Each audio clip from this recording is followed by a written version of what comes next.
I think that I'm getting the plot of what I'm trying to achieve with Molise a little bit wrong.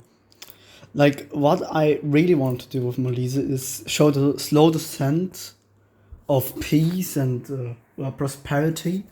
Because first things first, I want to show how the Legion turned from a health organization, an organization for the people, into a outright genocidal army, a nation that suppresses everybody who comes in their ways, destroys their people's lives, and kidnaps children to use them as reserve for the army.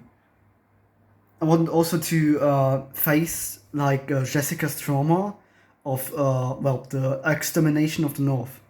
I would have made so that Chronox is one of the children that survived the raid of the North, and that Jessica, like all gods, were in fact part of it. And Jessica's coping mechanism is to help people, is to,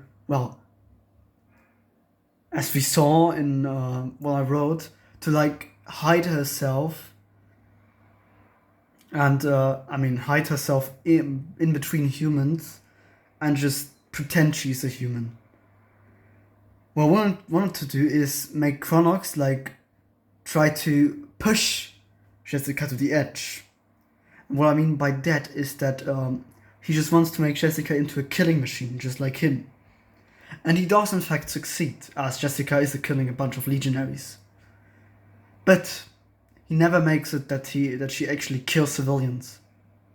At least not till chapter 7, where the Legion literally locks the armies, well, not the armies, but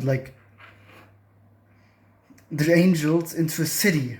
And Jessica even gives them the orders not to hurt any civilian and not to disturb them.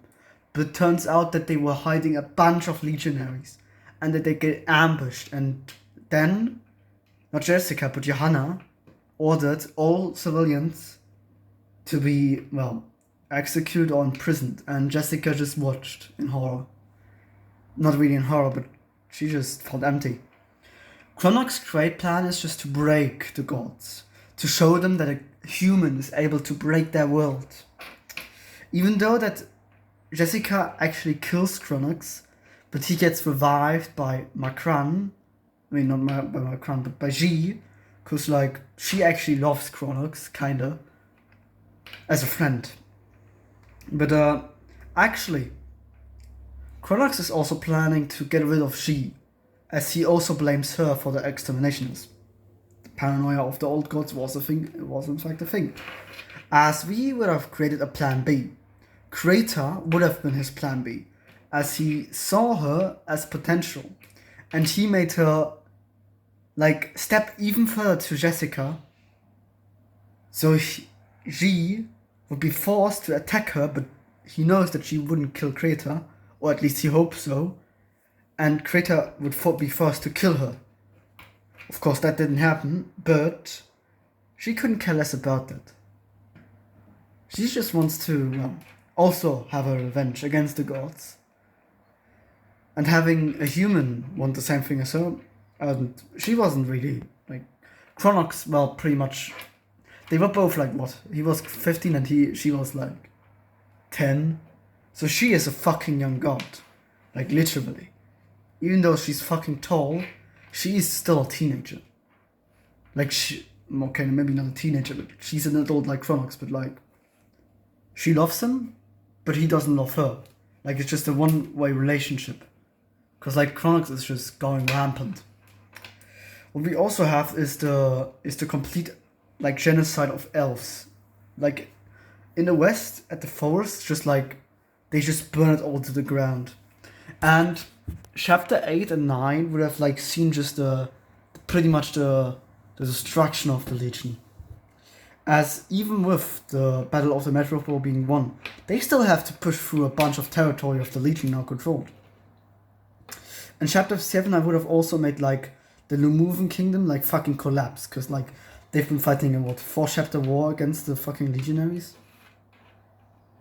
And yeah, they have to pretty much just conditionally surrender. They don't lose their capital, but they lose a lot. The Great Bulwark, a bunch of major cities.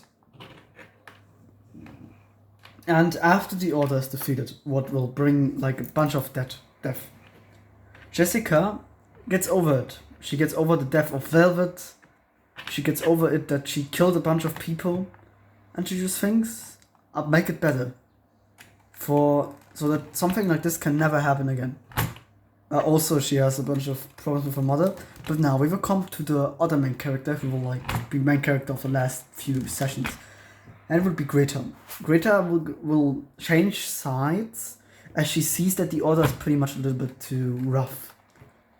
But she's also gonna like lead a rebellion in the Order, not in the Order, in the Legion, as a bunch of veterans see that the Legion has like went far away from what it once was.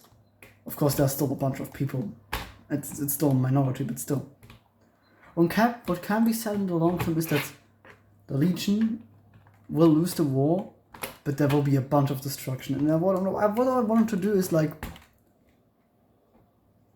actions have consequences, and no matter how good something sounds, it can always be corrupted. No matter how good something looks, how good somebody is, they can always have a bad side. And you should never trust one single person to lead you to victory. Like Chronox, because he like went mad shit after season 6 or 7 or 5. Anyways, see you later. Bye. And actually, I've been like drinking nothing for like 1-2 days. The only thing I've like drunken is a coffee and a small like this amount of a Coke. I drink this like what, 5 days ago. This too. So I also looked. My pee is looking completely white. Like not completely. There's still a little yellow, but it doesn't feel like I'm dehydrating. But I actually looked up the internet, and I'm seeing that like a human can theoretically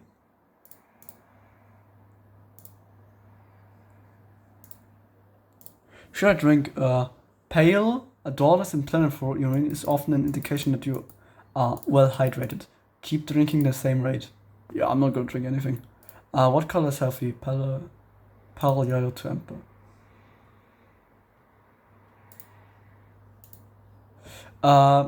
Okay, wait a second. That isn't. I'm gonna search for something else.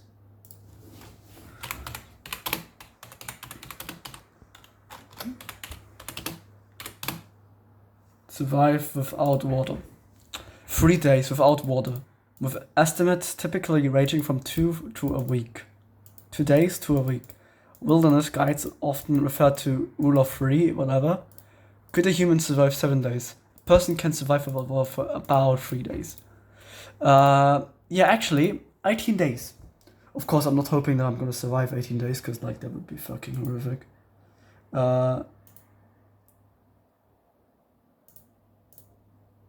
Actually, I also watched something else. Dying from dehydration is generally not uncomfortable once the initial feeling of thirst subside.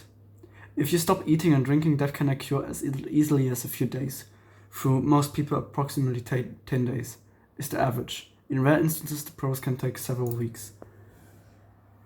Is drowning painful? Actually, that's also can. It is concluded that in addition to physical effort to keep the airway above the water, followed by the struggle, there is a period of pain, often described as a burning sensation as the water enters the lungs. This sensation is independent from the type of water. What happens if you drink tea and no water? Increases urine production. This can contribute to fluid loss and potentially lead to dehydration if not balanced with such a water intake. Which organ dies after death? The heart. Whatever. What I'm trying to get into is that I'm doing good progress. Of course, I have to drink. I'm drinking very sugary stuff to make sure that my body doesn't really like get anything to work with, or more, my brain gets high with all the sugar that I'm taking in, or more not sugar, but more. How should I say? I mean, I'm thinking of putting even more sugar into some of the drinks that I'm drinking, just to like make my body like hallucinate, not hallucinate, but like, you know. I know I'm playing it dirty. I'm playing a fucking horrible game. Is there anywhere I queue when I can people? What funny is that sometimes in the queue I just like stay in the queue and just talk about people, how beautiful my life is. Anyways, that would be all. Oh, they all left the squad. No, I'm sad again. Anyways, I'll be going now. Bye bye.